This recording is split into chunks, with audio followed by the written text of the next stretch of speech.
پہلی خبر جس کا ہم نے تذکرہ کرنا ہے اور جس پر تبصرہ کرنا ہے بہت بڑی خبر ہے، کیونکہ عمران خان کے حوالے سے کس طرح کی باتیں کی جا رہی تھی، ان کی جان کو خطرہ، ان کی صحت ٹھیک نہیں ہے، بلکہ کچھ لوگوں کی طرف سے تو کہہ دیا گیا کہ وہ دنیا میں ہیں ہی نہیں ہیں، ان کو ختم کر دیا گیا ہے۔ پاکستان کے اندر بھی یہ افواہیں تھیں، پاکستان کے باہر بھی یہ افواہیں تھیں، حتیٰ کہ عمران خان کے بیٹوں کی طرف سے بھی کہا گیا کہ ہمیں یقین دہانی کروائی جائے کہ ہمارے والد زندہ ہیں۔ اس طرح سے افواہیں پھیلائی گئی تھی اور یہ بھی کہا جا رہا تھا کہ عمران خان کو جیل سے منتقل کر دیا گیا ہے۔ عمران خان کے ساتھ ان کی بہنوں کی، ان کے وکلاء کی اور ان کے پارٹی کے لیڈروں کی ملاقاتیں ایک عرصے سے بند تھی۔ ایک عرصہ مطلب یہ ہے کہ تقریباً 1 مہینے سے کوئی ملاقات ان کے ساتھ نہیں ہو رہی تھی۔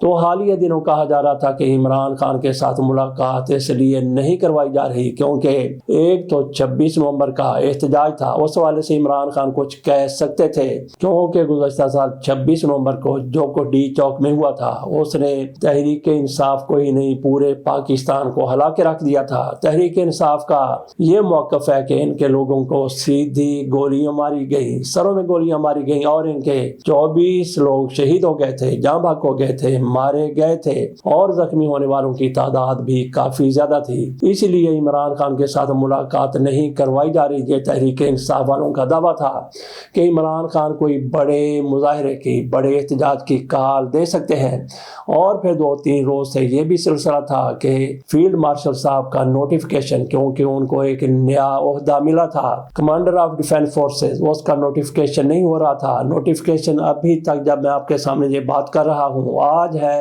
2 دسمبر 2025 تقریباً شام کے، بلکہ اب تو کہہ لیں کہ رات کے 6 بجنے والے ہیں جس وقت میں آپ کے سامنے یہ بات کر رہا ہوں، ابھی تک فیلڈ مارشل کا وہ نوٹیفیکیشن جو حکومت کی طرف سے جاری کیا جانا ہے ان کے کمانڈر آف ڈیفینس فورسز بننے کا، وہ ابھی تک جاری نہیں کیا گیا۔ اور یہی کہا جا رہا تھا، تحریک انصاف کے لوگ کہتے ہیں کہ جب ہم کہتے ہیں کہ عمران خان سے ملاقات کروائی جائے تو وہ کہتے ہیں کہ پہلے نوٹیفیکیشن جاری ہوگا اس کے بعد ملاقات کروائی جائے گی۔ اس پر بھی بات کریں گے کہ حکومت کی طرف سے بلیک میل کرنے کی کوشش کی جا رہی ہے پاک فوج کو، یہ عمومی تاثر پایا جاتا ہے۔ ہمارے کئی ویلاگر اس پر بات کر چکے ہیں، کر رہے ہیں، اور میڈیا پر بھی بات ہو رہی ہے کہ یہ حکومت کیا چاہتی ہے کہ پہلے انہیں یقین دہانی کرائی جائے، بلکہ پہلے یہ بتایا جائے کہ ان کی مرضی کا ڈپٹی آرمی چیف یا voice chief of army staff لگایا جائے گا۔ یہ بلیک میل کر رہی ہے حکومت، اسی لیے نوٹیفیکیشن جاری نہیں ہو رہا۔ اس پر ذرا ٹھہر کے بات کرتے ہیں، پہلے وہ بات مکمل کر لیں جو ہم نے شروع کی ہے عمران خان سے ملاقات والی۔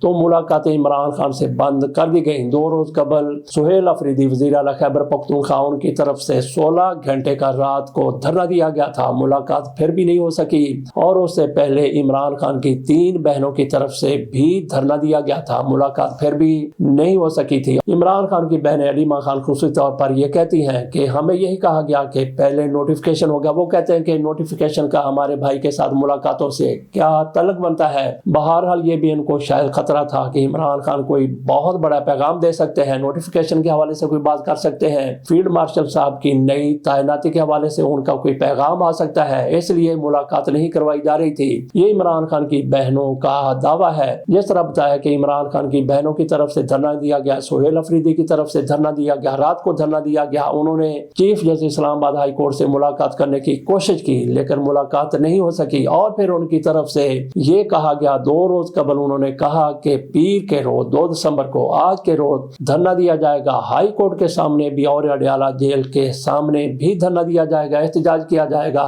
ہماری عمران خان کے ساتھ ملاقات نہیں کروائی جا رہی۔ تو آج دھرنا وہ دیا گیا، ہائی کورٹ کے سامنے بھی لوگوں نے مظاہرہ کیا جو بھی تحریک انصاف والے کر سکتے ہیں، اور جیل کے سامنے تو کافی زیادہ لوگ چلے گئے، بلکہ سنا ہے کہ بہت زیادہ لوگ چلے گئے، اور یہ بھی خبریں ہیں کہ کچھ لوگوں نے جیل کی دیواریں پھلانگنے کی کوشش کی۔ میرا نہیں خیال کہ ایسا کچھ ہوا ہوگا، ایسے کسی نے اپنے تھم نیل پر اپنے ویوز حاصل کرنے کے لیے ایسا لکھ دیا کہ جیل کی دیواروں پر لوگ چڑھ گئے اور انہوں نے عمران خان کے ساتھ ملاقات کرنے کی کوشش کی۔ 1 منٹ کے لیے سوچیے کہ اگر یہ لوگ تحریک انصاف کے لوگ، لیڈر ان کے اور ان کے ورکر